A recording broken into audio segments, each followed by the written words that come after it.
यतन्मयादितरतश्चार्थेष्वभिज्ञस्वराट् तेने ब्रह्महृदाय आदिकवये मुह्यन्ति यं सूरयः तेजो वारिमृतां यथा विनिमयो यत्र सर्गो मृषा धाम्ना स्वेन सदा निरस्तकुहकं सत्यं परं धीमहि सृष्टिस्थित्यप्ययेह नियतदृशितमो बन्धमोक्षश्च यस्मात् अस्य श्री ब्रह्मरुद्र प्रभृति सुरनरद्वीषशत्वात्मकस्य विष्णुर्व्यस्ताः समस्ताः सकलगुणनिधिः सर्वदोषव्यपेतः पूर्णानन्दाव्ययो यो गुरुरपि परमश्चिन्तयेतं महान्तं धर्मविज्ञानवैराग्यपरमैश्वर्यशालिनः आनन्दतीर्थभगवत्पादान् वन्दे निरन्तरम् यं प्रव्रजन्तमनुपेतमपेतकृत्यं द्वैपायनो विरहकातर आजुहाव पुत्रेति तन्मयतया तरवोऽपि नेदुः तं सर्वभूतहृदयं मुनिमानतोऽस्मि नमोऽस्तु तात्विका देवा विष्णुभक्तिपरायणाः धर्ममार्गे प्रेरयन्तु भवन्तः सर्व एव हि आनन्दतीर्थोपदिष्टो निधिर्नारायणः ह्वयः प्रदर्शितो येन सम्यक् जयतीर्थं तम ಶ್ರೀಕೃಷ್ಣ ಪರಮಾತ್ಮನ ಶ್ರೀಮದಾನಂದತೀರ್ಥರ ಪಂಚ ಮಹಾಗುರುಗಳ ಸನ್ನಿಧಾನವಿರುವ ಈ ವಿದ್ಯಾಪೀಠದಲ್ಲಿ ನಿರಂತರವಾಗಿ ಸುಧಾದಿ ಗ್ರಂಥಗಳ ಪಾಠ ಪ್ರವಚನ ಪಂಡಿತವರೇಣ್ಯರಾದ ನಮ್ಮ ಪ್ರೀತಿಯ ಶಿಷ್ಯರಾದ ಪದ್ಮನಾಭಾಚಾರ್ಯರು ಅನೇಕ ದಶಕಗಳಿಂದ ಅವ್ಯಾಹತವಾಗಿ ಉತ್ತಮ ರೀತಿಯಲ್ಲಿ ಪಂಡಿತರನ್ನು ಪಾಠ ಹೇಳಿ ಸಿದ್ಧಪಡಿಸುವ ಭಗವಂತನ ವಿಶೇಷವಾದ ಸೇವೆಯನ್ನು ಮಾಡ್ತಾ ಇದ್ದಾರೆ. ನಹಿ ಜ್ಞಾನೇನ ಸದೃಶಂ ಪವಿತ್ರಮಿಹ ವಿದ್ಯತೆ. ಜಗತ್ತಿನೊಳಗೆ ಎಲ್ಲ ಕಾರ್ಯಗಳಾಗ್ತವೆ, ಬೇಕಾದ ಕಾರ್ಯವೂ ಆಗತ್ತೆ. ದೇವಸ್ಥಾನ ಕಟ್ಟುವುದನ್ನು ಪ್ರಾರಂಭ ಮಾಡಿ ದೊಡ್ಡ ದೊಡ್ಡ ಯಜ್ಞಯಾಗಗಳನ್ನು ಹಿಡಿದು ಭಾರೀ ಅದ್ದೂರಿಯಾದ ಕಾರ್ಯಕ್ರಮಗಳು, ಎಲ್ಲ ಕಾರ್ಯಕ್ರಮಗಳು ಧರ್ಮ ಕಾರ್ಯಕ್ರಮ, ಭಗವಂತನ ಪ್ರೀತಿಕಾರಕವಾದ ಕಾರ್ಯಕ್ರಮ, ಕೋಟ್ಯಾಂತರ ವೆಚ್ಚ ಮಾಡಿ ಆಗುವಂತಹ ಕಾರ್ಯಕ್ರಮಗಳಾಗ್ತವೆ. ಅದರಲ್ಲಿ ವಿವಾದವಿಲ್ಲ. ಅದು ಮಾಡಬೇಕಾದ್ರೆ ಬೇಕಾದಷ್ಟು ವಿಘ್ನಗಳು ಬರುತ್ತೆ, ಬರೋದಿಲ್ಲ ಅಂತಿಲ್ಲ. ವಿಘ್ನಗಳನ್ನು ಪರಿಹಾರವನ್ನು ಮಾಡಿಕೊಳ್ತಾರೆ ಸಜ್ಜನರು ದೇವರ ಗುರುಗಳ ಅನುಗ್ರಹದಿಂದ. ಅದು ಸತ್ಯ. ಆದರೆ ಜ್ಞಾನ ಸಾಧನೆ ಅಂತನ್ನೋದೇನಿದೆ, ಇದು ಬಹಳ ಅಪರೂಪದ ಸಾಧನೆ. ಅದು ಸುಲಭವಾಗಿ ಆಗುವುದಿಲ್ಲ, ಇಷ್ಟು ಮಾತ್ರ ನಾನು ಹೇಳಬಲ್ಲೆ. ಯಾಕೆ ಅಂತನ್ನುವುದಕ್ಕೆ ಒಂದು ಮುಖ್ಯವಾದ ಕಾರಣ, ಜ್ಞಾನ ಸಾಧನೆ ಇದು ಸಾಮಾನ್ಯವಾಗಿ ನೇರವಾಗಿ ಮೋಕ್ಷಕ್ಕೆ ಅಂತರಂಗದ ಸಾಧನೆ, ಹತ್ತಿರದ ಸಾಧನೆ. ಎಲ್ಲ ಸಾಧನೆಗಳು ಜ್ಞಾನಕ್ಕೆ ಸಾಧನವಾದದ್ದು, ಆದರೆ ಜ್ಞಾನ ಮಾತ್ರ ಮೋಕ್ಷಕ್ಕೆ ಸಾಧನವಾದದ್ದು. ಹಾಗಾಗಿ ಧರ್ಮ ಸಾಧನೆ, ಧರ್ಮಾನುಷ್ಠಾನ ಅದೇ ಕಷ್ಟ. ಅಪಸರ್ಪಂತು ಏ ಭೂತ ಭುವಿ ಸಂಸ್ಥಿತಾ ಎಂಬುದಾಗಿ ಒಂದು ಸಂಧ್ಯಾ ವಂದನೆಯನ್ನು ಮಾಡಲಿಕ್ಕೆ ಹೋದರೆ ಭೂತಪ್ರೇತ ಪಿಶಾಚಗಳಿಂದ ನಮಗೆ ತೊಂದರೆ ಇದೆ. ಬ್ರಹ್ಮರಾಕ್ಷಸರು ವಾಲ್ಮೀಕಿ ರಾಮಾಯಣದಲ್ಲಿ ಬರುತ್ತೆ, ಬ್ರಹ್ಮರಾಕ್ಷಸರು ಧರ್ಮ ಕಾರ್ಯವನ್ನು ವಿಘ್ನ ಮಾಡ್ತಾರೆ ಅಂತ. ಹಾಗಾಗಿ ಒಂದು ಯಜ್ಞಯಾಗಾದಿಗಳನ್ನು ಮಾಡುವುದಕ್ಕೆ ಬ್ರಹ್ಮರಾಕ್ಷಸರು ವಿರೋಧವನ್ನು ಮಾಡ್ತಾ ಇರುವಾಗ ಜ್ಞಾನ ಸಾಧನೆ ಇನ್ನೂ ವಿರೋಧಿಯಾದದ್ದು. ಅದನ್ನು ಎಂದೂ ಮಾಡಿಕೊಡುವುದಿಲ್ಲ ಅವರು. ಏನಾದರೂ ತಪ್ಪಬೇಕು ಅಂದರೆ ಮೊದಲು ಜ್ಞಾನ ಸಾಧನೆ, ಪಾಠ ಪ್ರವಚನ ಮೊದಲು ತಪ್ಪಿಸಬೇಕು, ಆಮೇಲೆ ಉಳಿದಿಲ್ಲ. ಸಾಮಾನ್ಯರ ಜೀವನದಲ್ಲಿ ಧರ್ಮ ಮೊದಲು ಲೋಪ, ಆಮೇಲೆ ವ್ಯವಹಾರ ಲೋಪ. ಶೀತ ಆಯಿತು, ಜ್ವರ ಬಂತು, ಮೊದಲು ದೇವರ ಪೂಜೆ ತಪ್ಪುದು. ಆಫೀಸಿಗೆ ಹೋಗೋದು ತಪ್ಪುವುದಿಲ್ಲ, ಇನ್ನೇನು ವ್ಯವಹಾರ ತಪ್ಪುವುದಿಲ್ಲ. ಹಾಗೆ ಜ್ಞಾನ ಸಾಧನೆ ಬಹಳ ಅಪರೂಪ, ಕಷ್ಟ. ಅಂಥದ್ದನ್ನು ಅವ್ಯಾಹತವಾಗಿ ನಡೆಸಿಕೊಂಡು ಬಂದಿದ್ದಾರೆ. ನಮ್ಮ ಶಿಷ್ಯ ಅಂತನ್ನುವುದಕ್ಕಾಗಿ ನಾನು ಅದನ್ನು ಪ್ರಶಂಸೆ ಮಾಡ್ತಾ ಇಲ್ಲ. ತಮ್ಮೆಲ್ಲರ ವಿಶೇಷವಾದ ಅಭಿಮಾನ, ಸಹಕಾರ,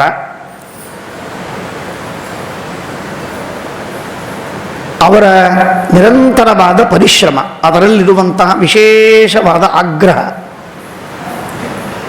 ಶುದ್ಧವಾದ ಪಾಠ ಪ್ರವಚನವಾಗಬೇಕು. ಅದಕ್ಕೆ ಗುರುಗಳ ವಿಶೇಷವಾದ ಅನುಗ್ರಹ.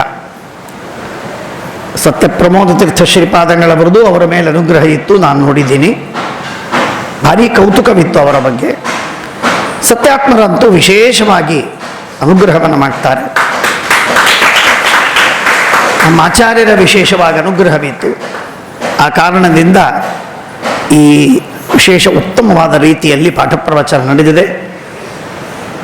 ಅದಕ್ಕೆ ಸಾಕ್ಷಿ ಅವರ ಶಿಷ್ಯರು ಇಡೀ ಸಮಗ್ರವಾದ ಸುಧಾ ಗ್ರಂಥವನ್ನು ಕೊಟ್ಟು ಪರೀಕ್ಷೆಯನ್ನು ಕೊಟ್ಟದ್ದೇ ಸಾಕ್ಷಿ, ನ್ಯಾಯಾಮೃತವನ್ನು ಪರೀಕ್ಷೆ ಕೊಟ್ಟದ್ದೇ ಸಾಕ್ಷಿ. ಹಾಗಾಗಿ ಆ ವಿಧವಾದ ಉತ್ತಮ ಕಾರ್ಯ ಭಗವಂತ ನಡೆಸುವುದಕ್ಕೆ ಪರಮಾತ್ಮ ಇಲ್ಲಿ ಗುರುಗಳಿಂದ ಸಹಿತನಾಗಿ, ಶ್ರೀಮದ್ ಆಚಾರ್ಯರಿಂದ ಸಮೇತನಾಗಿ, ಇಲ್ಲಿ ಸನ್ನಿಹಿತನಾಗಿ ಪರಮಾತ್ಮ ಅನುಗ್ರಹವನ್ನು ಮಾಡ್ತಾ ಇದ್ದಾನೆ. ಈ ಕಾರ್ಯ ನಿರಂತರವಾಗಿ ನಡಿಬೇಕು. ಯಾವ ಕಾರ್ಯ ನಡೆದರೂ ಸರಿ, ನಡೀದೇ ಇದ್ದರೂ ಸರಿ, ಎಷ್ಟು ಧರ್ಮ ಕಾರ್ಯ ನಡಿಬೇಕೋ ಆ ಧರ್ಮ ಕಾರ್ಯಕ್ಕೆ ಬೇಕಾಗಿರುವಂತಹ ಮೂಲಭೂತವಾದಂತಹ ತತ್ವ, ತಳಹದಿ, ಫೌಂಡೇಶನ್ ತತ್ವಜ್ಞಾನ. ಇವತ್ತು ದೇವರಿಗೆ ನಮಸ್ಕಾರವನ್ನು ಮಾಡಬೇಕು ಅಂತ ಅಲ್ಲಿಂದ ಆರಂಭವಾಗಿ ಎಂಥ ಮಹತ್ವದ ಉತ್ತಮವಾದ ಶ್ರೇಷ್ಠ ಸಾಧನೆಗಳನ್ನು ಮಾಡಬೇಕಾಗಿದ್ದರೂ ಕೂಡ ಬೇಕಾಗಿರುವಂಥದ್ದು ಫೌಂಡೇಶನ್, ಅದು ತತ್ವಜ್ಞಾನದ ಫೌಂಡೇಶನ್. ಹಾಗಾಗಿ ಆ ತತ್ವಜ್ಞಾನದ ಫೌಂಡೇಶನ್ನನ್ನು ಬಿತ್ತರಿಸುವ ಒಂದು ಮಹತ್ತರವಾದ ಸಾಧನೆಯನ್ನು ಮಾಡುವ ಈ ಕಾರ್ಯ ವಿದ್ಯಾಪೀಠದಿಂದ ನಿರಂತರವಾಗಿ ನಡೀಲಿ, ಪರಮಾತ್ಮನ ಅನುಗ್ರಹ ಇರಲಿ. ನಮಗಂತೂ ವಿಶೇಷವಾಗಿ ಲೋಭ, ಜ್ಞಾನದ ಲೋಭ. ನಾನು ಯಾವಾಗಲೂ ತಮಾಷೆ ಮಾಡಿ ಹೇಳ್ತಾ ಇರ್ತೆ, ದಡ್ಡಾದಾಗಲೂ ಧರ್ಮ ಮಾಡಲಿಕ್ಕೆ ಬರ್ತದೆ, ಜಪ ಮಾಡಲಿಕ್ಕೆ ಬರ್ತದೆ, ಪೂಜೆ ಮಾಡಲಿಕ್ಕೆ ಬರ್ತದೆ. ಗಂಟೆಗಳವರೆಗೆ 5-6 ಗಂಟೆಗಳವರೆಗೆ ಪೂಜೆ ಮಾಡ್ತಾ ಇರ್ಬೋದು. ದಡ್ಡಾದಾಗಲೂ ಬಾವಿ ನೀರು ಸ್ನಾನ ಮಾಡಿ ಆಚರಣೆಯನ್ನು ನಡೆಸ್ತಾ ಇರ್ಬೋದು. ಜ್ಞಾನ ಮಾತ್ರ ಬುದ್ಧಿ ಇದ್ದಾಗ ಮಾತ್ರ, ಬುದ್ಧಿ ಇದ್ದ ಜನ್ಮದಲ್ಲಿ ಜ್ಞಾನ, ಬುದ್ಧಿ ಇದ್ದರೆ ಜ್ಞಾನ ಸಾಧನೆಯನ್ನು ಮಾಡಿ. ಇಲ್ಲೊಬ್ಬರು ಆಚಾರ್ಯರು ಬರ್ತಾ ಇದ್ರು, ಇಲ್ಲಿ ಅಂದರೆ ಹೈದರಾಬಾದಿಗೆ ಒಬ್ಬರು ಸಂಚಾರ ಮಾಡೋದಕ್ಕೆ ಬರ್ತಾ ಇದ್ರು ಒಬ್ಬರು ಆಚಾರ್ಯರು. ನಾನು ಹೇಳಿದ ವಿಷಯ ನಿಮಗೆ ಗೊತ್ತಾದರೆ ನಿಮಗೆ ಕದಾಚಿತ್ ಹಿರಿಯರು ಬಲ್ಲವರು, ಏನಾಗೋದಿಲ್ಲಲ್ಲ ನಿನಗೆ, ಬೇಡ ಏನು ಮಾಡ್ಲಿಕ್ಕೆ ಹೋಗಬೇಡ, ದ್ವಾದಶ ಸ್ತೋತ್ರ ಪಾರಾಯಣ ಮಾಡ್ತಾ ಇದ್ರು, ನೀನೇನು ತಿಳಿಯೋದಿಲ್ಲಲ್ಲ, ಏನು ಮಾಡ್ಲಿಕ್ಕೆ ಬರುವುದಿಲ್ಲಲ್ಲ, ವಿಷ್ಣು ಸಹಸ್ರನಾಮ ಪಾರಾಯಣ ಮಾಡ್ತಾ ಅಂತ ಹೇಳ್ತಾ ಇದ್ರು. ಒಳ್ಳೆ ಸಾಧಕರವರು, ನಿರಂತರ ಸಾಧನೆ ಮಾಡುವಂತಹ ಹಳೆಯ ತಲೆಮಾರಿನ ವ್ಯಕ್ತಿಗಳು. ಇವತ್ತು ಅವರು ಇದ್ದಿದ್ದರೆ 130-150 ವರ್ಷ ಆಗಿರ್ಬೇಕು ಅವರಿಗೆ.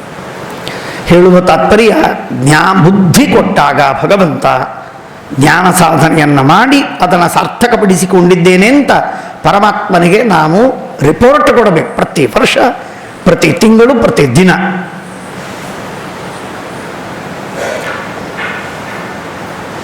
ಬೃಹದಾರಣ್ಯಕದಲ್ಲಿ ಒಂದು ಮಾತು ಬರ್ತದೆ, ಜಾಯಸ್ವ ಜ್ಞಾನಮಾಪ್ನುಹಿ. ವಾಯುದೇವರು ಹೇಳ್ತಾರೆ, ಹೇಳಿ ಕಳಿಸ್ತಾರೆ, ನಮ್ಮನ್ನು ನೂಗ್ತಾರೆ. ಸಂಸಾರಕ್ಕೆ ಹೋಗುವಾಗ ನಮಗೆಲ್ಲ ನಾವೀಗ ಬಂದಿದ್ದೇವಲ್ಲ, ಬರುವಾಗ ನಮ್ಮನ್ನು ಹೇಳಿ ಕಳಿಸಿದ್ದಾರೆ ಅವರು. ಜಾಯಸ್ವ ಜ್ಞಾನಮಾಪ್ನುಹಿ, ಹುಟ್ಟಿ ಜ್ಞಾನವನ್ನು ಪಡೆ, ವ್ಯರ್ಥವಾಗಿ ಓಡಾಡಿ ಬರಬೇಡ, ತಿರುಗಿ ಹೋಗುವಾಗ ಬತ್ತಲೆ ಹೋದಿ, ಬರುವಾಗ ಬತ್ತಲೆ ಬರಬೇಡ, ಜ್ಞಾನವನ್ನು ಪಡೆದು ಬಾ, ಉತ್ತಮವಾದ ಜ್ಞಾನವನ್ನು ಪಡೆದು ಬಾ ಅಂತ ಹೇಳಿ ಕಳಿಸ್ತಾರೆ.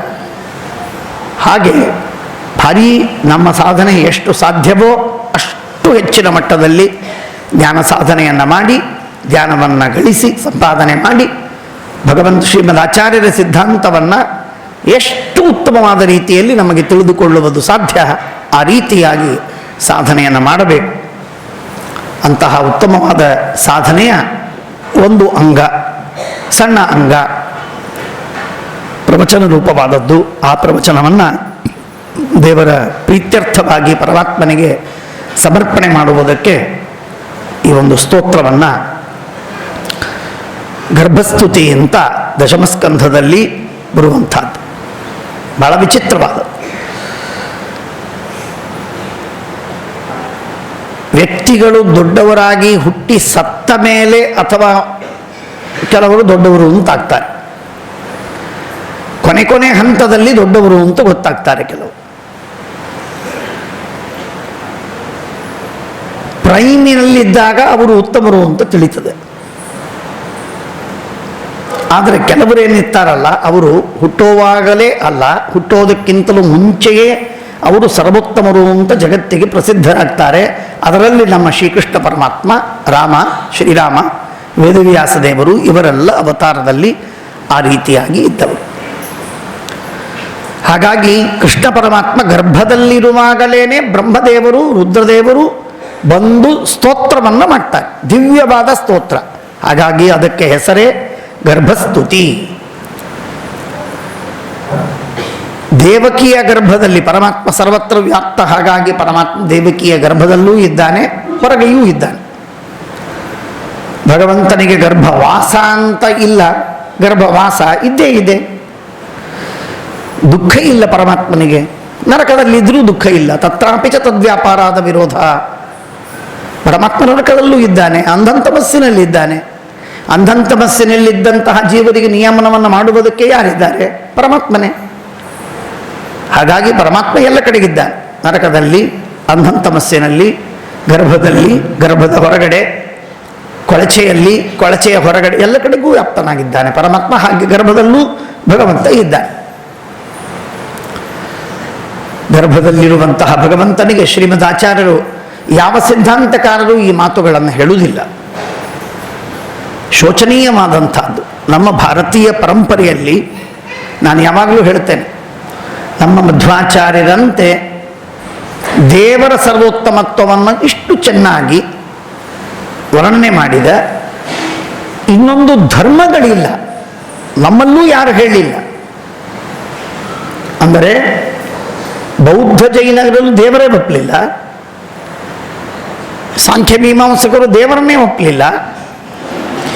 ಯಾವ ನೈಯಾಯಿಕ ವೈಶೇಷಿಕರು ದೇವರನ್ನು ಒಪ್ಪಿದ್ರೋ, ಅಥವಾ ಪತಂಜಲಿ ದೇವರನ್ನು ಒಪ್ಪಿದ್ರೋ, ಅಥವಾ ದೇವರನ್ನು ಒಪ್ಪಿದ ಶಂಕರ, ರಾಮಾನುಜ, ವಲ್ಲಭ, ರಾಮಾನಂದ, ನಿಂಬಾರ್ಕ ಮುಂತಾದ ಸಂಪ್ರದಾಯಗಳು ಬಂದವು, ಚೈತನ್ಯ, ಅಥವಾ ಇಸ್ಲಾಂ, ಜೂ, ಕ್ರೈಸ್ತ ಧರ್ಮ, ಹೀಗೆ ಅನೇಕ ಧರ್ಮಗಳು ಬಂದವಲ್ಲ.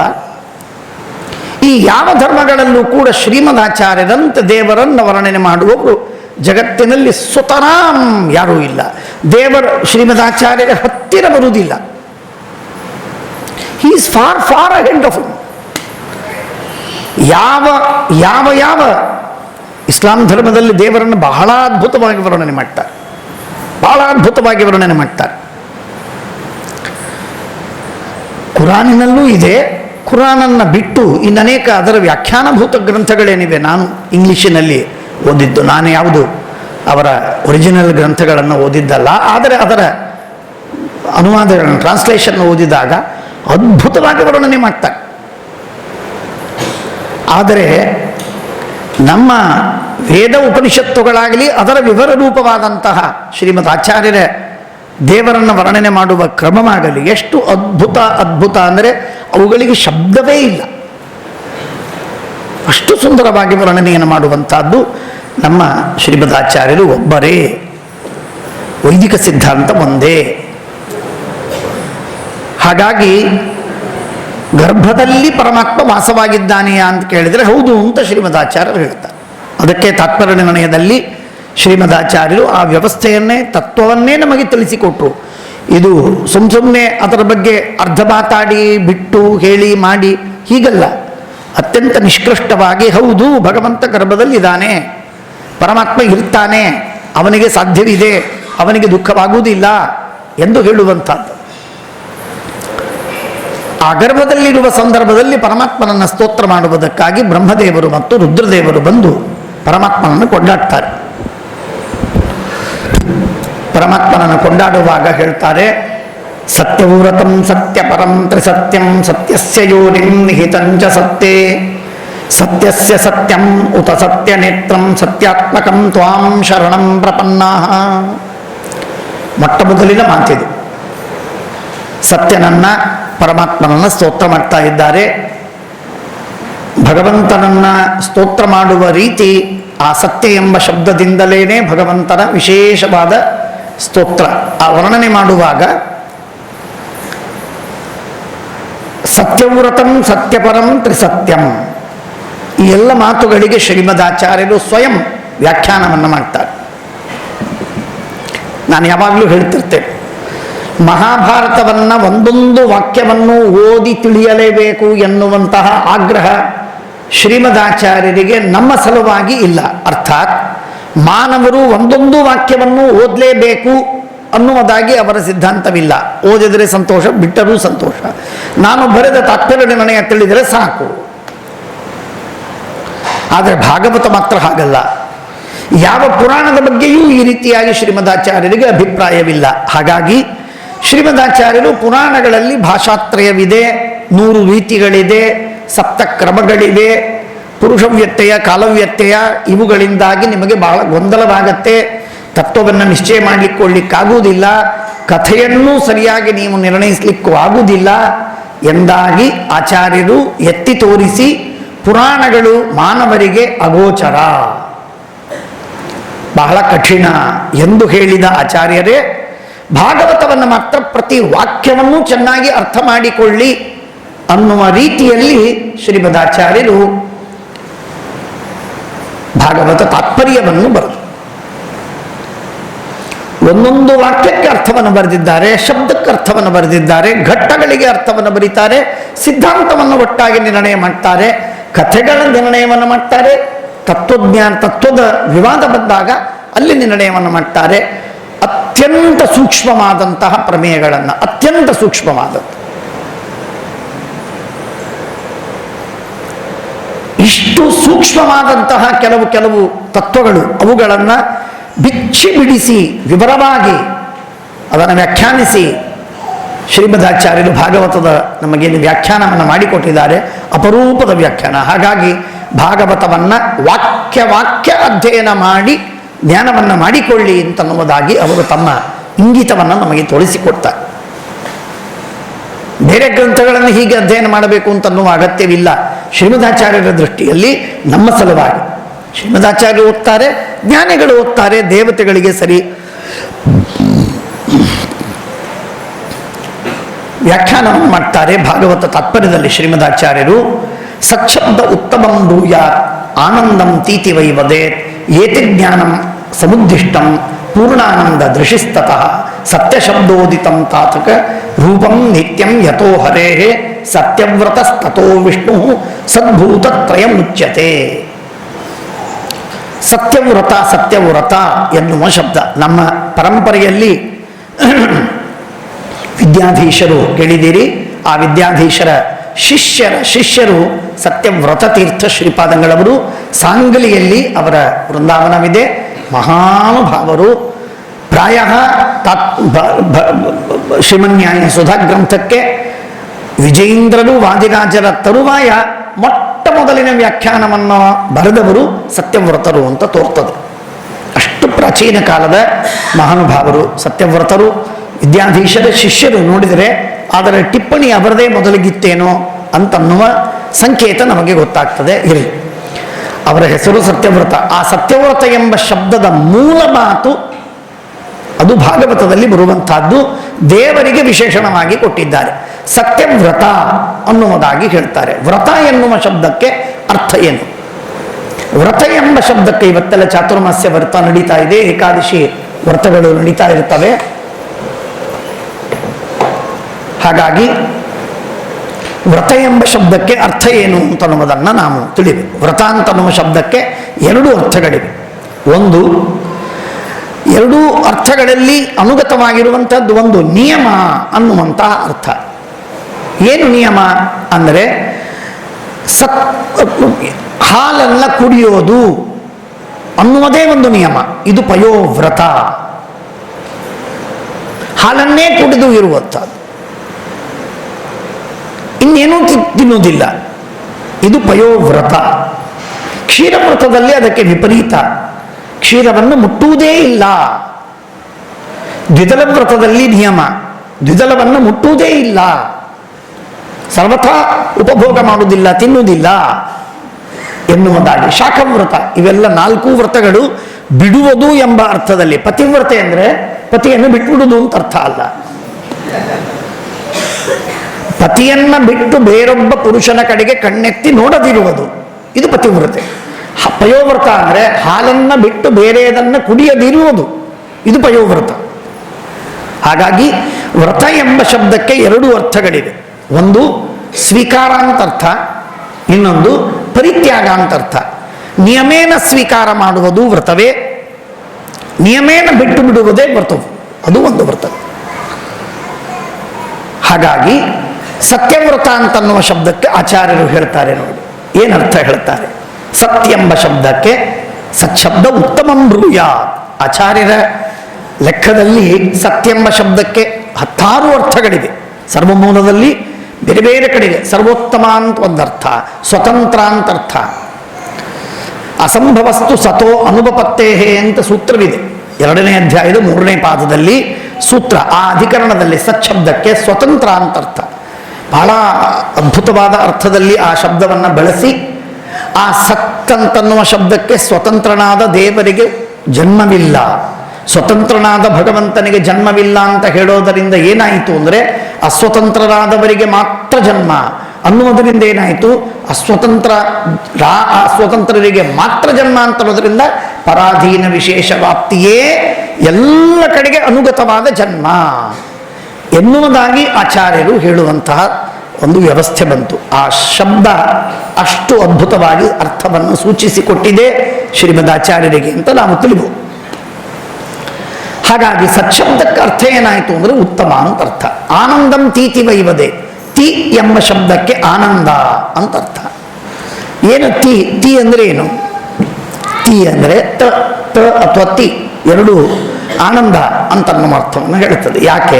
ತನೋತಿ, ತನೋತಿ ಅಂದರೆ ಎಲ್ಲ ಕಡೆಗೆ ಹರಡಿದೆ. ಎಲ್ಲ ಕಡೆಗೆ ಹರಡಿದೆ ಅಂದರೆ ಎಲ್ಲರ ತಲೆಯಲ್ಲಿ ಹರಡಿ ಕೂತದ್ದು ಒಂದೇ ಒಂದು, ಅದು ಬೇಕಾದದ್ದೇನು? ಆನಂದ.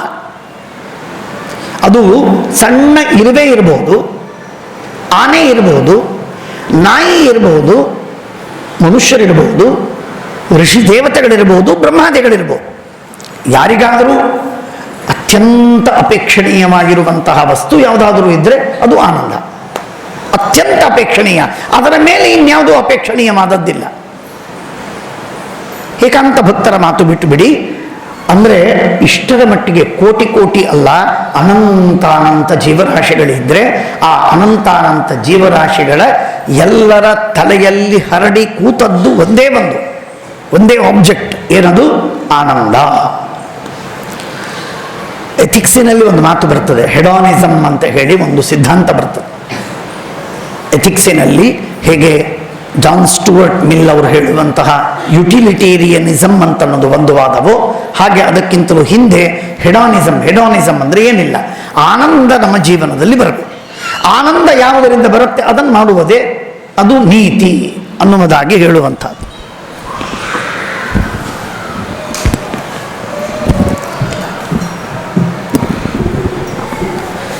ಹಾಗೆ ಆನಂದ ಇದು ಸ್ವಾಶ್ರಿತೆ ಸುಖೇ ದುಃಖ ನಿವೃತ್ತವ್ವ ಲೋಕಾನಾಂ ಇಷ್ಟ ವ್ಯವಹಾರ. ಇಚ್ಛೆ ಅನ್ನುವುದು ಯಾವುದರ ಬಗ್ಗೆ ಇಚ್ಛೆ ಬರುತ್ತೆ? ತನ್ನ ಸುಖ, ತನ್ನ ದುಃಖದ ನಿವೃತ್ತಿ, ತನ್ನ ದುಃಖದ ಅಭಾವ, ಇವೆರಡೇ ಎರಡು ಪ್ರಿಯವಾದದ್ದು, ಬೇಕಾದದ್ದು.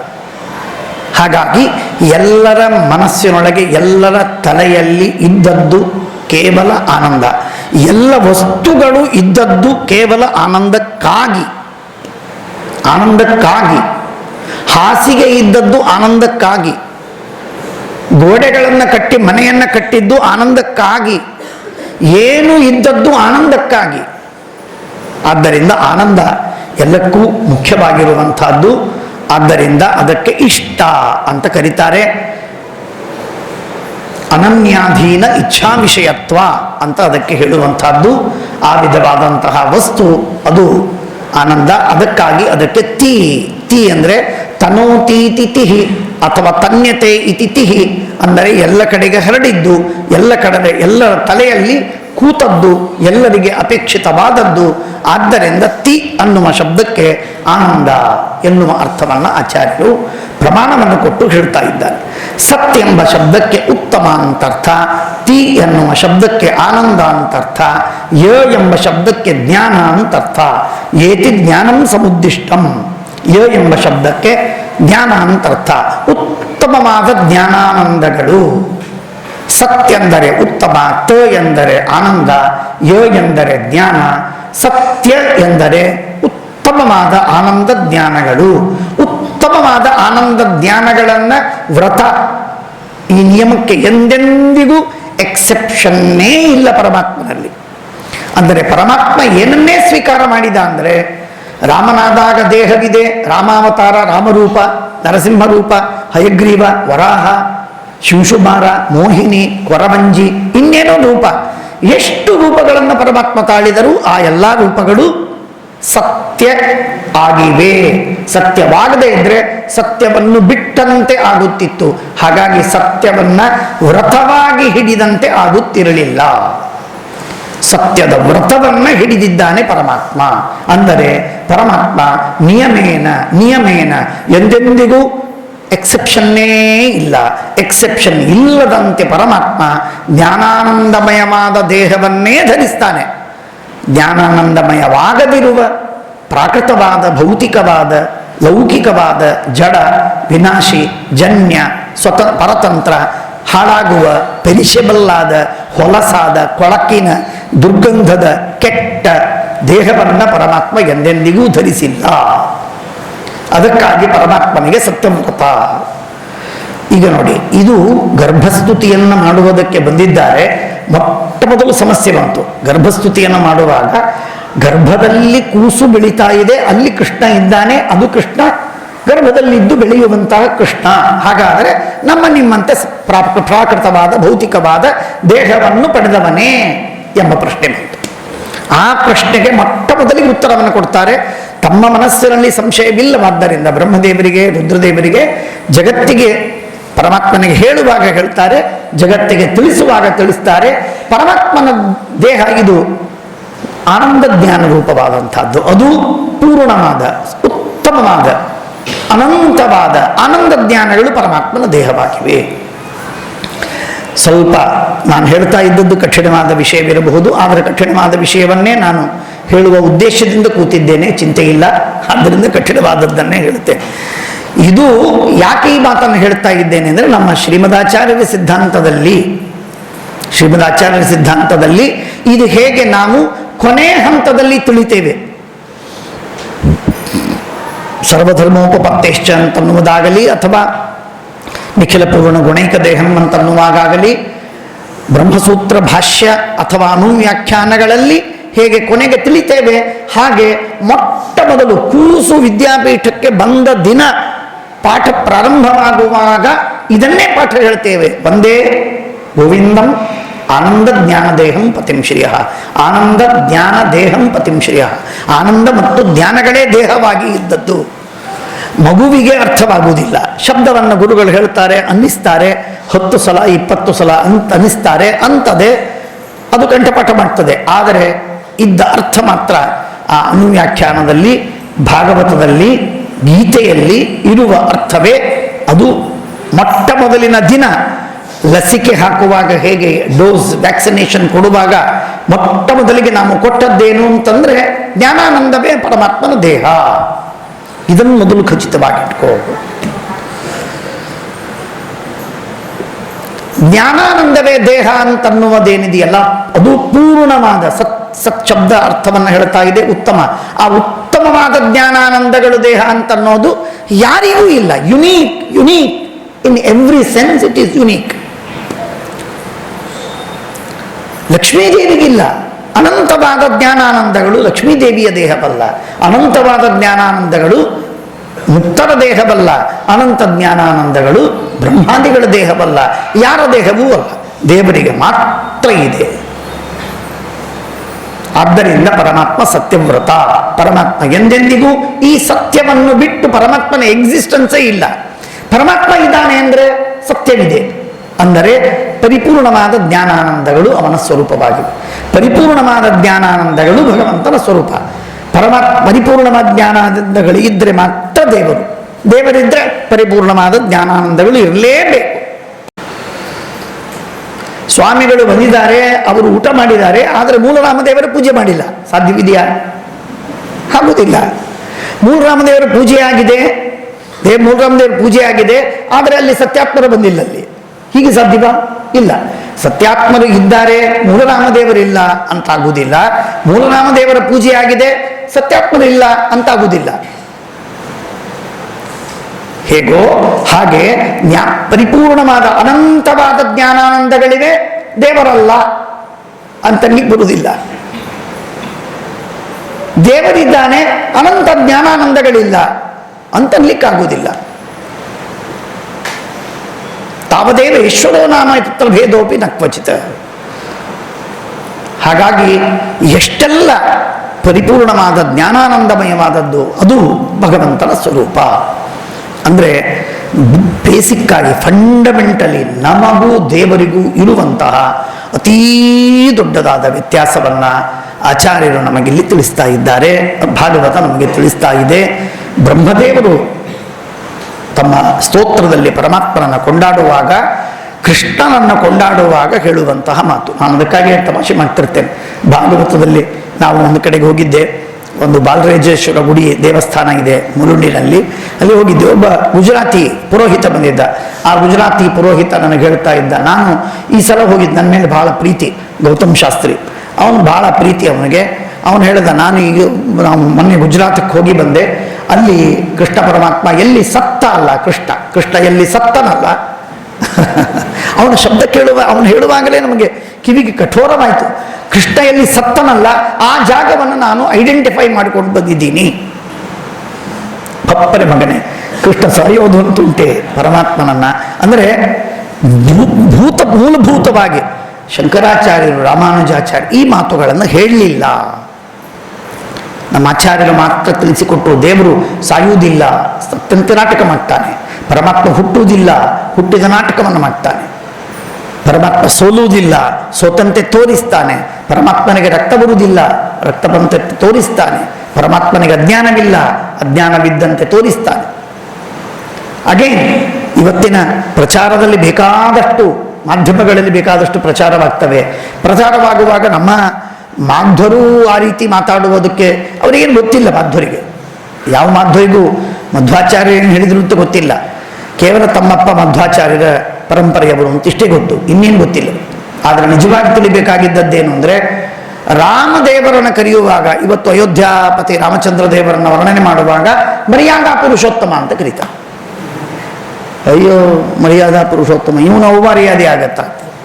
ಅದು ದೇವರಿಗೆ ಮರ್ಯಾದೆ ಅಲ್ಲ, ಅದು ಅವಮರ್ಯಾದೆ, ಅದು ದೊಡ್ಡ ಅವಮರ್ಯಾದೆ. ಗೌರವದಿಂದ ಹೇಳುತ್ತಾರೆ, ಮರ್ಯಾದಾ ಪುರುಷೋತ್ತಮ ಪ್ರಭು ರಾಮಚಂದ್ರಕ್ಕೆ ಜೈ. ಏನ್ ಜೈ? ಪರಾಜಯ ಅದು. ಮರ್ಯಾದಾ ಅಂದ್ರೇನು? ಮರ್ಯಾದಾ ಅಂದ್ರೆ ಲಿಮಿಟೆಡ್ ಅಂತ ಅರ್ಥ. ಲಿಮಿಟೆಡ್ ಅಂತ ಅರ್ಥ. ಅನ್ಲಿಮಿಟೆಡ್ ಆದ, ಇನ್ಫಿನಿಟ್ ಆದ ಭಗವಂತ, when he condescends on the earth, he becomes limited. He himself delimit him. ತನ್ನನ್ನು ತಾನು ಸಂಕ್ಷಿಪ್ತಗೊಳಿಸಿಕೊಂಡು ಸಣ್ಣದಾಗಿ ಮಾಡಿಕೊಂಡು ಪರಮಾತ್ಮ ಬರ್ತಾನೆ. ಪರಮಾತ್ಮನೇ ಅವನು. He is not other than god.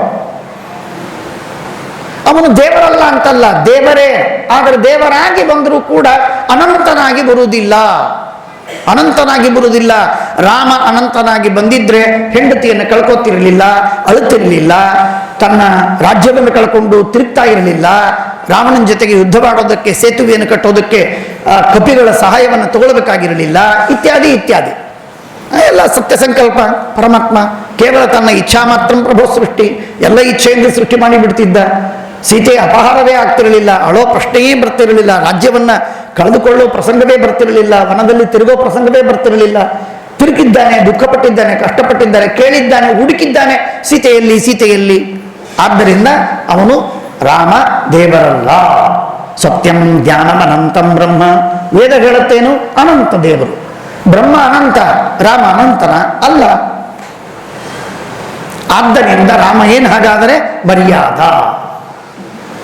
ಆದರೆ ಪುರುಷೋತ್ತಮ. ಹಾಗಾಗಿ ಮರ್ಯಾದ ಮತ್ತು ಪುರುಷೋತ್ತಮ ಎರಡೂ ಒಂದು ಕಡೆಗೆ ಸೇರಿತು. ಆದ್ದರಿಂದ ಮರ್ಯಾದ ಪುರುಷೋತ್ತಮ. ಇದು ಇವತ್ತಿನ ಹೊರಗಿನ ಜನರು ಹೇಳುವಂತಹದ್ದು. ತುಳಸೀದಾಸರನ್ನು ಹಿಡಿದು, ರಾಮಾನುಜ ಮತವನ್ನು ಹಿಡಿದು, ಶಂಕರಾಚಾರ್ಯರನ್ನು ಹಿಡಿದು ಎಲ್ಲರೂ ಕೂಡ ಈ ಮಾತನ್ನು ಬಿಟ್ಟು ಹೊರಗೆ ಬರಲಿಕ್ಕಾಗಲಿಲ್ಲ ಅವರಿಗೆ.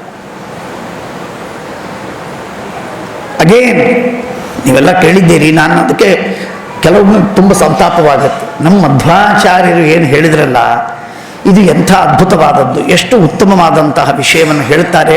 ಇದು ಇವತ್ತಿನ ಜನರಿಗೆ, ಇವತ್ತಲ್ಲ ಅಂದಿನಿಂದಲೂ ಯಾವ ಜನರಿಗೂ ಅದು ಗೊತ್ತಾಗಲಿಲ್ಲ, ಅದರ ಬಗ್ಗೆ ಅದರ ಮಹತ್ವ ತಿಳಿಲಿಲ್ಲ.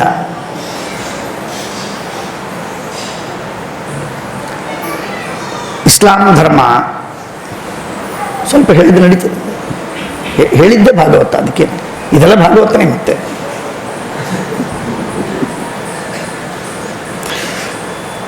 ಇಸ್ಲಾಂ ಧರ್ಮದಲ್ಲಿ ಮೂರ್ತಿ ಪೂಜೆಯನ್ನ ಐಕೋನೋಕ್ಲಾಸ್ಟ್ ಅವರು ಮೂರ್ತಿ ಭಂಜನವನ್ನು ಮಾಡೋರು, ಮೂರ್ತಿ ಪೂಜೆ ಬೇಡ ಅಂತ ಅನ್ನೋರು, ಅದೇ ಅವರ ಯಾರು ಮಾಡ್ತಾರೆ ಅವರೆಲ್ಲ ಕಾಫೀರ್ ಅಂತ ಹೇಳೋರು, ಇದೆಲ್ಲ ಅವರ ಮಾತುಗಳೆಲ್ಲ ಕೇಳಿದ್ದೀರಿ. ಅವ್ರಿಗೇನು ಸಮಸ್ಯೆ ಆಯಿತು? ದೇವರನ್ನು ನಂಬಿದ ಮೇಲೆ ಅವ್ರಿಗೇನು ಪ್ರಾಬ್ಲಮ್ ಆಯಿತು? ಇವರೆಲ್ಲರಿಗೂ ಕೂಡ ಜೂ ಧರ್ಮ ಹಿಡಿದು, ಕ್ರೈಸ್ತರನ್ನು ಹಿಡಿದು, ಇಸ್ಲಾಂ ಧರ್ಮ ಹಿಡಿದು, ಅಥವಾ ಶಂಕರ, ರಾಮಾನುಜ, ಪತಂಜಲಿ, ರಾಮಾನುಜರನ್ನು ಬಿಟ್ಟು ಉಳಿದೆಲ್ಲರಿಗೂ ಕೂಡ, ರಾಮಾನುಜರಿಗೂ ಒಂದರ್ಥದಲ್ಲಿ ಕೆಲವು ಅಂಶದಲ್ಲಿ ಏನು ಸಮಸ್ಯೆ ಆಯಿತು ಅಂತಂದರೆ, ದೇವರಿಗೆ ದೇಹ ಅಂತ ನಮ್ಮಂತೆ ದೇಹ ಇದೆಯಲ್ಲ, ಈ ದೇಹವನ್ನು ಬಿಟ್ಟು ಅಪ್ರಾಕೃತವಾದ ದೇಹ ಇರಬಹುದು ಅನ್ನುವ ಕಲ್ಪನೆನೇ ಬರಲಿಲ್ಲ ಯಾರಿಗೂ. ಯಾವುದನ್ನ ಮಹಾಭಾರತ ಪದೇ ಪದೇ ಹೇಳಿದೆ. ಸಿಂಪಲ್. ಗೀತೆಯಲ್ಲಿ ಪರಮಾತ್ಮ ಹೇಳ್ತಾನೆ, ನನ್ನ ವಿಶ್ವರೂಪವನ್ನು ನೋಡು, ಕೃಷ್ಣ ಹೇಳುವ ಮಾತು. ರೈಟ್? ಅಂಥ ಕೃಷ್ಣ ಹೇಳುವ ಮಾತು ಅದನ್ನು ತೋರಿಸುವಾಗ ಶಂಕರಾಚಾರ್ಯ ಹೇಳ್ತಾರೆ, ಇದು ಮಾಯಾಮಯ. ಮೈ ಗಾಡ್, ಇದೇನಿದು ಮಾಯಾಮಯ ನೋಡುವುದಕ್ಕೆ ದಿವ್ಯ ಚಕ್ಷುಸ್ಸು ಬೇಕಾ? ಸತ್ಯಧ್ಯಾನರು ಕೇಳುತ್ತಾರೆ ಸಭಾಸಾರ ಸಂಗ್ರಹದಲ್ಲಿ, ಮಾಯಾಮಯವಾದಂತಹ ಆ ಹುಚ್ಚಿನ ಒಂದು ಕಲ್ಪನೆಯ ಒಂದು ರೂಪವನ್ನ, ಚಿತ್ರ, ಹೆಲ್ಯೂಸಿನೇಷನ್. ಆ ಹೆಲ್ಯೂಸಿನೇಷನ್ ನೋಡೋದಕ್ಕೆ ನಿಮಗೆ ದಿವ್ಯಂಚ ದದಾಮಿತೆ ಚಕ್ಷು ಪಶ್ಯಮೇ ರೂಪಮೈಶ್ವರಂ. ಏನಿದು ನಾನ್ಸೆನ್ಸ್? ದಿವ್ಯ ಚಕ್ಷುಸ್ಸನ್ನು ಕೊಟ್ಟು ತೋರಿಸುವಂಥದ್ದು ಮಾಯಾಮಯವಾದಂತಹ ಚಿತ್ರ. ಎಂಥ ಹುಚ್ಚುತನ ಇದು! ಎಲ್ಲಿ ಹೇಳಿದ್ದಾರೆ? ಎಷ್ಟು ಇಲ್ಲಾಜಿಕಲ್ ಆಗಿದೆ. ಮಧ್ವಾಚಾರ್ಯ ಹೇಳಿದ್ರು, ನಥಿಂಗ್, ಸರ್ವಥಾ ಸರಿಯಲ್ಲದು. ಪರಮಾತ್ಮನ ಆ ಅನಂತ ರೂಪ ಅಪ್ರಾಕೃತವಾದದ್ದು ಅಲ್ರಿ. ನಿತ್ಯ ನಾವು ದೇವರಿಗೆ ಪೂಜೆ ಮಾಡುವಾಗ, ಇದು ಶಂಕರ, ರಾಮಾನುಜ ಎಲ್ಲ ಮತದಲ್ಲೂ ಉಂಟು. ಸಹಸ್ರ ಶೀರ್ಷ ಪುರುಷ, ಇದು ಎಲ್ಲ ವೇದಗಳಲ್ಲಿ ಅತ್ಯುತ್ತಮವಾದ ಸೂಕ್ತ. ಇದು ಎಲ್ಲರೂ ಒಪ್ಪಿದ ಮಾತು, ಇದರಲ್ಲಿ ಮತಭೇದವಿಲ್ಲ. ಅಲ್ಲಿ ಹೇಳುವಂತಹದ್ದು ಸಹಸ್ರ ಶೀರ್ಷ ಅಂದ್ರೆ ತಲೆ, ಸಹಸ್ರಾಕ್ಷ ಕಣ್ಣು, ಸಹಸ್ರಪಾತ್ ಪರಮಾತ್ಮನ ಪಾದಗಳು, ತಲೆ, ಕಣ್ಣು, ಕಾಲುಗಳನ್ನೆಲ್ಲ ಹೇಳಿ ದೇವರಿಗೆ ದೇಹವಿಲ್ಲ ಅಂತ ಹೇಳಿದರೆ, ಹಾಗಾದರೆ ದೇವರು ನಿರಾಕಾರ ಅಂತ ಹೇಳೋದಕ್ಕೆ ಏನು ಅರ್ಥವಿದೆ?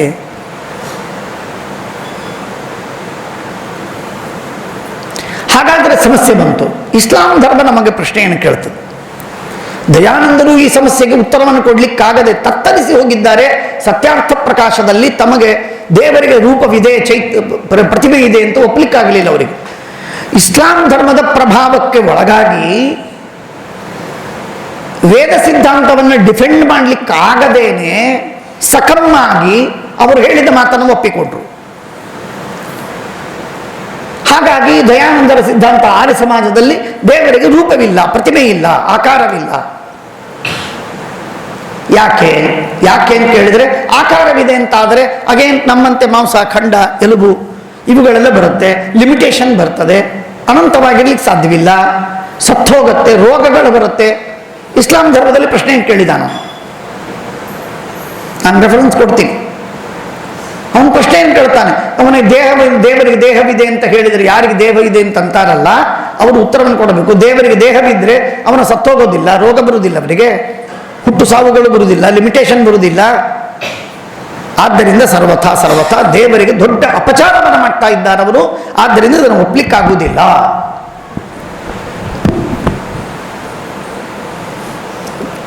ಅರ್ಥವಾಯ್ತಲ್ಲ? ಇದೇ ನಾನು ಅದಕ್ಕಾಗಿ ಅಂತಿರ್ತೇನೆ, ಆ ಪೈಗಂಬರನನ್ನು ಎದುರಿನಲ್ಲಿ ಕೂಡಿಸಿ ಮಧ್ವಾಚಾರ್ಯನ ಕೂಡಿಸಿದ್ರೆ ಮಧ್ವಾಚಾರ್ಯ ಕೂಡ ಕನ್ವಿನ್ಸ್ಡ್ ನೋಡಪ್ಪ, ಪ್ರಾಕೃತವಾದ ಈ ಭೌತಿಕವಾದ ದೇಹ ಒಂದೇ ಇದೆ ಅಂತ ತಿಳಿಬೇಡ ನೀನು. ಅಪ್ರಾಕೃತವಾದಂತಹ ಶರೀರ ದೇಹ ಉಂಟು. ಈಗ ಚೇತನ ಅಂತಿದ್ದಾನಲ್ಲ, ಆ ಚೇತನ ಅಂದ್ರೆ ಏನದು? ಆ ಚೇತನ ಅಂತ ಅನ್ನೋದು ಅಪ್ರಾಕೃತವಾದಂತಹ ಒಂದು ಎಂಟಿಟಿ. ಆ ಅಪ್ರಾಕೃತವಾದಂತಹ ಎಂಟಿಟಿ ಯಾವ ರೀತಿಯಾಗಿದೆಯೋ ಆ ವಿಧವಾದಂತಹದ್ದು ಭಗವಂತನ ಸ್ವಭಾವ, ಭಗವಂತನ ಸ್ವರೂಪ.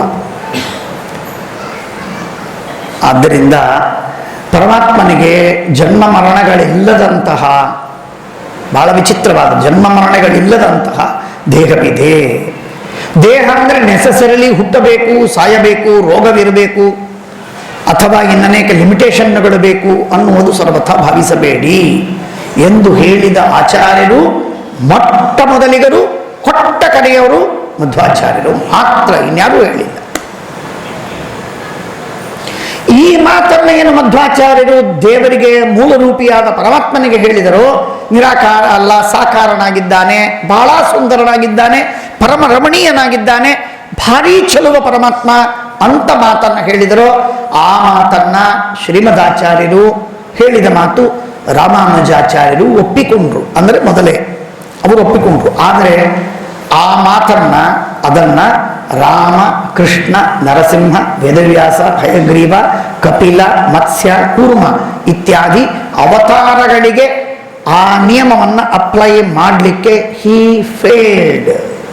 ಹಾಗಾಗಿ ಅವತಾರದಲ್ಲಿ ಪರಮಾತ್ಮ ಮೂಲ ರೂಪದಲ್ಲಿದ್ದಟ್ಟು ಶಕ್ತಿ, ಧ್ಯಾನ, ಆನಂದ ಮುಂತಾದ ಸಾಮರ್ಥ್ಯಗಳು ಅವತಾರದಲ್ಲಿ ಇರೋದಿಲ್ಲ ಅಂತ ಹೇಳಬೇಕಾಯಿತು ರಾಮಾನುಜಾಚಾರ್ಯರಿಗೆ. Very unfortunate. ಹಾಗಾಗಿ ಅವರು ಅವತಾರದಲ್ಲಿದ್ದಾಗ ಅವನು ಮೂಲ ರೂಪಿ ಪರಮಾತ್ಮನಂತೆ ಅನಂತವಾದ ಸಾಮರ್ಥ್ಯವನ್ನು ಅವರು ಒಪ್ಪುವುದಿಲ್ಲ. ಯಾವಾಗ ಅನಂತವಾದ ಸಾಮರ್ಥ್ಯವನ್ನು ಒಪ್ಪುವುದಿಲ್ಲ ಅಂತಾಯಿತೋ ಆಗ ಮರ್ಯಾದೆ ಸೀಮಾ ನಿಸ್ಸೀಮನಾಗಲಿಲ್ಲ. ಮರ್ಯಾದೆ ಬಂತು. ಮರ್ಯಾದೆ ಬಂದದ್ದರಿಂದಾಗಿ ಅವನನ್ನು ಮರ್ಯಾದಾ ಪುರುಷೋತ್ತಮ ಅಂತ ಕರ. ಅಂದರೆ ನಿಮಗೆ ಹೇಳಬೇಕು ಅಂತಂದರೆ, ನಾನು ಹೇಳ್ತೀನಿ ಅಂತ ಈ ಥರ ಹೇಳ್ತೀನಿ ಅಂತ ಏನಪ್ಪ ಇವರು ಆಚಾರ್ಯರು ಬಹಳ ಕಾನ್ಸರ್ವೇಟಿವ್ ಇದ್ದಾರೆ, ಬಹಳ ಇವತ್ತೆಲ್ಲ ಹೊಸ ಶಬ್ದಗಳಿದೆಯಲ್ಲ, ಇನ್ಕ್ಲೂಸಿವ್ ಆದಂತಹ ತತ್ವಜ್ಞಾನವನ್ನು ಹೇಳುವುದಿಲ್ಲ, ಎಕ್ಸ್ಕ್ಲೂಸಿವ್ ಆದಂತಹ ತತ್ವಜ್ಞಾನವನ್ನು ಹೇಳ್ತಾರೆ. ಎಸ್, ಯಾಕಂದರೆ ದೇವರ ಸಲುವಾಗಿ ಹೇಳುವಾಗ ಎಕ್ಸ್ಕ್ಲೂಸಿವ್ ಆಗಿ ಹೇಳ್ತಾ ಇದ್ದೇನೆ. ನೀವು ಒಪ್ಪೋದಾದರೆ ಒಪ್ಪಬಹುದು, ಬೇಡ ಆದರೆ ಬಿಡಬಹುದು. ಮಧ್ವಾಚಾರ್ಯರು ಹೇಳು, ಇದನ್ನು ಮಧ್ವಾಚಾರ್ಯರು ಮಾತ್ರ ಹೇಳುದು. ಯುನೀಕ್ ಅಂದರೆ ಯುನೀಕ್. ದೇವರು ಸರ್ವೋತ್ತಮ ಅಂತ ರಾಮಾನುಜಾಚಾರ್ಯರು ಹೇಳಿದ್ದಾರೆ, ಮಧ್ವಾಚಾರ್ಯರು ಹೇಳಿದ್ದಾರೆ, ಇನ್ನನೇಕರು ಹೇಳಿದ್ದಾರೆ. ದೇವರು ಸರ್ವೋತ್ತಮ, ಮೂಲರೂಪಿಯಾದ ಪರಮಾತ್ಮ ಸರ್ವೋತ್ತಮ. ತುಳಸಿದಾಸರು ಹೇಳ್ತಾರೆ, ಜ್ಞಾನದೇವ ತುಕಾರಾಮರು ಹೇಳ್ತಾರೆ, ಎಲ್ಲರೂ ಹೇಳ್ತಾರೆ. ಅವತಾರದಲ್ಲಿ ಬಂದಾಗ ನಡಿಗೆ ಬಿಡ್ತಾರೆ. ದಟ್ ಜಸ್ಟ್ ಟ್ರೆಂಬಲ್ ಆಗುದಿಲ್ಲ, ಗೊತ್ತಾಗುವುದಿಲ್ಲ ಹೇಗೆ ಅವತಾರ ಹುಡ್ ಅಂತನ್ನೋದೇನಿದೆಯಲ್ಲ, ಅವತಾರ ಅಂತನ್ನೋದರ ಕಾನ್ಸೆಪ್ಟ್ ಏನಿದೆಯಲ್ಲ, ಅವರಿಗೆ ರಿಕನ್ಸೈಲ್ ಮಾಡಲಿಕ್ಕೆ ಆಗಲಿಲ್ಲ. ಅವರು ರಿಕನ್ಸೈಲ್ ಮಾಡಿ, ಪರಮಾತ್ಮ ಅನಂತ, ಒಂದ್ ಕಡೆಗೆ ಅವತಾರ, ಈ ಎರಡು ಮಾತುಗಳನ್ನು ಹೇಗೆ ಸೇರಿಸೋದು ಆಗುವುದಿಲ್ಲ. ಸಿಂಪಲ್. ಪರಮಾತ್ಮನನ್ನ ಭಗವಂತನನ್ನ ಪೂರ್ಣಮದಃ ಪೂರ್ಣಮಿದಂ ಪೂರ್ಣಾತ್ ಪೂರ್ಣಮುದಚ್ಯತೆ ಪೂರ್ಣಸ್ಯ ಪೂರ್ಣಮಾದಾಯ ಪೂರ್ಣಮೇವಾವಶಿಷ್ಯತೆ. ಉಪನಿಷತ್ತು ಹೇಳುವಂತಹ, ವೇದ ಹೇಳುವಂತಹ ಈ ಮಾತು ಮೂಲ ರೂಪದಲ್ಲೂ ಪರಮಾತ್ಮ ಅಷ್ಟೇ ಪೂರ್ಣನಾಗಿದ್ದಾನೆ. ಎಷ್ಟು ಅವತಾರದಲ್ಲಿ ಪೂರ್ಣನ, ಮೂಲ ರೂಪದಲ್ಲೋ ಅಷ್ಟೇ ಅವತಾರದಲ್ಲಿ ಎರಡೂ ಕಡೆಗೆ ಸಮಾನವಾಗಿ ಪೂರ್ಣನಾಗಿದ್ದಾನೆ ಅನ್ನುವಂತಹ ಮಾತೇನಿದೆ, ಇದನ್ನ ಹೇಳುವುದಕ್ಕೆ ಯಾರಿಗೂ ಧೈರ್ಯವೇ ಬರಲಿಲ್ಲ, ತಿಳುವಳಿಕೆಯೇ ಬರಲಿಲ್ಲ. ನಮ್ಮ ಮಧ್ವಾಚಾರ್ಯರು ಮಾತ್ರ ಈ ಮಾತನ್ನು ಹೇಳಿ. ಹಾಗಾಗಿ ನಾವು ಶ್ರೀಮದ್ ಆಚಾರ್ಯರ ಸಿದ್ಧಾಂತದಲ್ಲಿ ನಾವು ಹೇಳ್ತೇವಲ್ಲ, ಈ ಡಾಕ್ಟರ್ ಇದ್ದಾರೆ, ಆ ಡಾಕ್ಟರ್ ಇದ್ದಾರೆ, ಈ ವಕೀಲ ಬಹಳ ಒಳ್ಳೆ ವಕೀಲರು ಅಂತ, ಅಟಾರ್ನಿ ಜನರಲ್ ಇದ್ದಾರೆ ಮುಕುಲ್ ರೋಹತ್ಗಿ, ಅವರು ಬಂದರೆ ನಮ್ಮ ಕೇಸ್ ನಿಶ್ಚಿತವಾಗಿ ವಿನ್ ಆಗತ್ತೆ ಅಥವಾ ಇನ್ನೊಂದೇನೋ ಹಾಗೆ ಹೀಗೆ ಅಂತ ನಾವು ಹೇಳುವಂತಹ ಸಂದರ್ಭದಲ್ಲಿ ಯಾರಿಂದ ಸೇಫೆಸ್ಟ್ ಹ್ಯಾಂಡ್ಸ್ ಅಂತ ಹೇಳುವಂತಹ ಮಾತುಗಳಿರ್ತವೆ. ಯಾರಿಂದ ಸೇಫೆಸ್ಟ್ ಹ್ಯಾಂಡ್ಸ್ ಅಂತ, ಭಾರಿ ದೊಡ್ಡ ಡಾಕ್ಟರ್ ಇವರು. ಹಾಗಿದ್ದಾಗೆ ಯಾವ ಡಾಕ್ಟರು, ಯಾವ ವಕೀಲರು, ಯಾವ ಮಿನಿಸ್ಟರು, ಯಾವ ಶ್ರೀಮಂತ, ಯಾವ ಸೈಂಟಿಸ್ಟು ಏನೂ ಅಲ್ಲ. ನಮ್ಮ ಶ್ರೀಮದಾಚಾರ್ಯರ ಸಿದ್ಧಾಂತದಲ್ಲಿ ನಾವು ಎಲ್ಲಿಯವರೆಗಿದ್ದೇವೆ, we are in the safest hands. ಮಧ್ವಾಚಾರ್ಯರ ಅತ್ಯಂತ ತೃಪ್ತಿಕರವಾದ ಸಮಸ್ತ ಜೀವರಾಶಿಗಳಿಗೆ ಲಾಜಿಕಲ್ ಆಗಿ ಸಿದ್ಧಾಂತಕ್ಕೆ ಅರ್ಥಾತ್ ವೇದಶಾಸ್ತ್ರಗಳಿಗೆ ಸಮ್ಮತವಾಗಿರುವಂತಹ ಸಿದ್ಧಾಂತವನ್ನು ಹೇಳುವಂತಹದ್ದು ಆಚಾರ್ಯರು. ಆ ಮಾತು ಭಾಗವತದ ಈ ಮೊಟ್ಟ ಮೊದಲಿನ ಶಬ್ದ ಹೇಳ್ತಾ ಇದೆ, ಸತ್ಯವ್ರತಂ. ಅದಕ್ಕಾಗಿ ವ್ರತ ಶಬ್ದವನ್ನ ಆಡ್ತದೆ. ವ್ರತ ಶಬ್ದವನ್ನ ಆಡಿ ಆ ವ್ರತ ಶಬ್ದದ ಸಿಗ್ನಿಫಿಕೆನ್ಸ್ ನಿಮಗೆ ಗೊತ್ತಾಯಿತು. ಸತ್ಯವನ್ನು ಬಿಟ್ಟು ದೇವರು ಇಲ್ಲವೇ ಇಲ್ಲ. ಹಾಲನ್ನು ಬಿಟ್ಟು ಬೇರೆಯದನ್ನ ಕುಡಿಯಲಿಲ್ಲ ಅಂತನ್ನುವುದು ಹೇಗೆ ಪಯೋವ್ರತ, ಪತಿಯನ್ನು ಬಿಟ್ಟು ಮತ್ತೊಬ್ಬರನ್ನ ಕಣ್ಣಿಂದ ನೋಡ್ಲೇ ಇಲ್ಲ ಅನ್ನುವುದು ಪತಿವ್ರತೆ ಶಬ್ದದ ಅರ್ಥ. ಹಾಗಿದ್ದಾಗೆ ಸತ್ಯವ್ರತ ಅಂತಂದ್ರೆ ಅನಂತವಾದ ಜ್ಞಾನಾನಂದಗಳನ್ನು ಬಿಟ್ಟು ದೇವರ ವ್ಯಕ್ತಿತ್ವವೇ ಇಲ್ಲ, you cannot think of it ಎನ್ನುವಂತಹ ಮಾತನ್ನ, ಅಂದರೆ ನಾನು ಹೇಳ್ತಿರ್ತೇನೆ, ಗ್ರೀಕ್ ಫಿಲಾಸಫಿಯಲ್ಲಿ ಬರುವಂತಹ ಒಂದು ಸಣ್ಣ ಮಾತು, ಅದನ್ನು ನಾನು ಟ್ರ್ಯಾಂಗಲ್ ಅಂದರೆ 3 ಆಂಗಲ್ಗಳು ಇಲ್ಲದಂತಹ ಟ್ರ್ಯಾಂಗಲ್ ಅನ್ನು ಕ್ಯಾನ್ ಯು ಕನ್ಸೀವ್? ಹಾಗೆ ಅನಂತವಾದ ಜ್ಞಾನಾನಂದಗಳಿಲ್ಲದಂತಹ ದೇವರು ಅನ್ನುವುದನ್ನು ಕನ್ಸೀವ್ ಮಾಡಲಿಕ್ಕೆ ಸಾಧ್ಯವಿಲ್ಲ ಅನ್ನುವುದೇ ಸತ್ಯವ್ರತ ಎಂಬ ಶಬ್ದದ ಅರ್ಥ. ಆದ್ದರಿಂದ ಪರಮಾತ್ಮ ಸತ್ಯವ್ರತಂ ಸತ್ಯಪರಂ ತ್ರಿಸತ್ಯಂ ಸತ್ಯಸ್ಯ ಯೋನಿಂ ನಿಹಿತಂಚ ಸತ್ಯೇ ಸತ್ಯಸ್ಯ ಸತ್ಯಂ ಉತ ಸತ್ಯನೇತ್ರಂ ಸತ್ಯಾತ್ಮಕಂ ತ್ವಾಂ ಶರಣಂ ಪ್ರಪನ್ನಾಃ ಸಚ್ಛಬ್ದಃ ಉತ್ತಮಂ ಬ್ರೂಯಾತ್ ಆನಂದಂ ತಿ ಇತಿ ವೈ ವದೇತ್ ಯ ಇತಿ ಜ್ಞಾನಂ ಸಮುದ್ದಿಷ್ಟಂ ಪೂರ್ಣಾನಂದ ದೃಶಿಸ್ತತಃ. ಪೂರ್ಣವಾದ ಆನಂದ ಮತ್ತು ದೃಶಿ ಜ್ಞಾನ ಇವುಗಳು ಇವೆ. ಇವು ಸತ್ಯ ಎಂಬ ಶಬ್ದಕ್ಕೆ ಅರ್ಥ.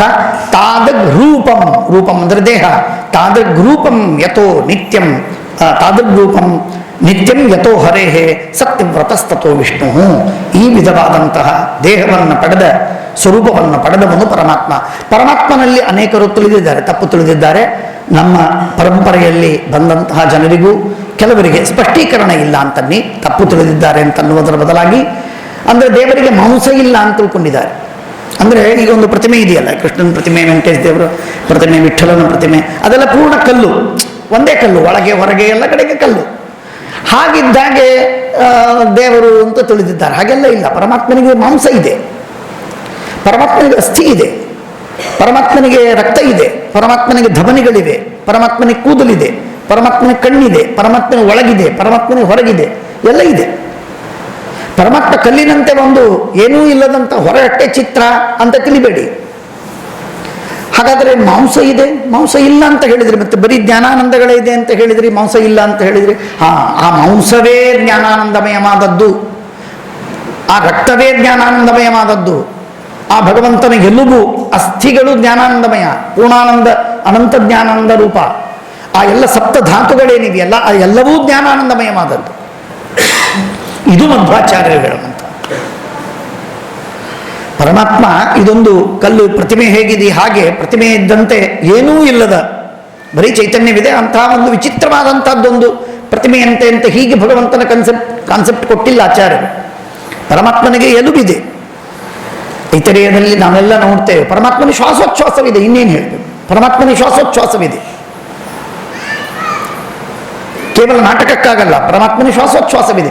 ಆ ಶ್ವಾಸೋಚ್ಛ್ವಾಸ ಜ್ಞಾನಾನಂದಮಯವಾದಂಥ, ಚಿನ್ಮಯವಾದ, ಇಂಥ ವಿಚಿತ್ರವಾದಂತಹ ಒಂದು ತತ್ವಜ್ಞಾನವನ್ನು ಕೊಡ್ತಕ್ಕಂಥದ್ದು ಶ್ರೀಮದಾಚಾರ್ಯರು ಮಾತ್ರ. ಚೆನ್ನಾಗಿ ನಾವು ತಿಳಿಬೇಕು. ಇಂಥ ಅದ್ಭುತವಾದ ಸಿದ್ಧಾಂತವನ್ನು ನಾವು ತಿಳಿದು, ಆದರೆ ಪರಮಾತ್ಮ ಕೃಷ್ಣ ಹುಟ್ಟೋದಕ್ಕಿಂತಲೂ ಮುಂಚಿತವಾಗೇನೆ ಈ ಮಾತನ್ನು ಸ್ಪಷ್ಟಪಡಿಸಿಬಿಟ್ರು ಬ್ರಹ್ಮದೇವರು, ರುದ್ರದೇವರು. ಅಂದರೆ just like A preamble for the constitution ಇದ್ದಾಗೆ.